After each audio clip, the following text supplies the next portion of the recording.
திருச்சி மாவட்டம் துறையூர் அருகே பச்சைமலை பகுதியில் அமையுள்ள சுற்றுலா மையம் அப்பகுதி மக்களிடையே உற்சாகத்தை ஏற்படுத்தியுள்ளது. துறையூர் அருகே கிழக்கு தொடர்ச்சி மலையில் அமைந்துள்ள பச்சைமலை பகுதியில் சுற்றுலா மையம் அமைக்க வேண்டும் என்ற அப்பகுதி மக்களின் நீண்ட நாள் கோரிக்கையை ஏற்று 2.30 கோடி ரூபாய் செலவில் அப்பகுதியில் சுற்றுலா மையம் அமைக்கும் பணி நடைபெற்று வருகிறது. விரைவில் திறக்கப்பட உள்ள இந்த சுற்றுலா மையத்தை பார்வையிட சுற்றுலா பயணிகள் கணிசமாக வர துவங்கியுள்ளனர்.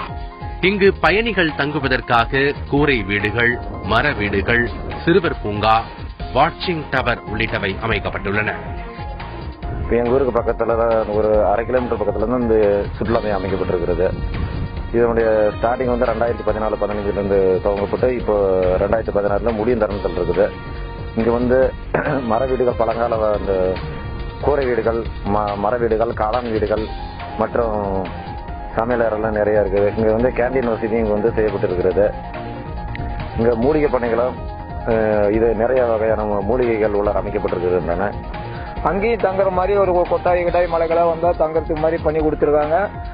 ஊட்டியை விட இங்க நல்ல ஏரியாவா இருக்கு. இன்னும் ஆளுங்க மக்கள் இன்னும் பாக்குறதுக்கு கவர்ச்சியா வந்தாங்கன்னா இன்னும் இங்க இருக்கு, எங்களுக்கு இருக்கு, உங்களுக்கு இன்னும் ரொம்ப சந்தோஷமா இருக்கும். அதே மாதிரி இங்க இன்னும் ஒரு கோயில் இருக்கு. இங்க சிவன் கோயில், பழைய காலத்து பழமை வாய்ந்த கோயில் இருக்கு. அந்த கோயிலை பாக்கிறதுக்கு நிறைய பேர் வந்துட்டு இருக்காங்க. இன்னும் அதிக பேர் வந்தா ஊட்டியை விட இது அருமையா இருக்கும்.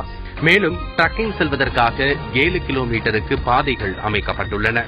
14 கிலோமீட்டர் தொலைவில் அமைந்துள்ள மங்கள அருவி நீர்வீழ்ச்சியும் இந்த சுற்றுலா மையத்திற்கு பெருமை சேர்க்கும் விதத்தில் உள்ளது.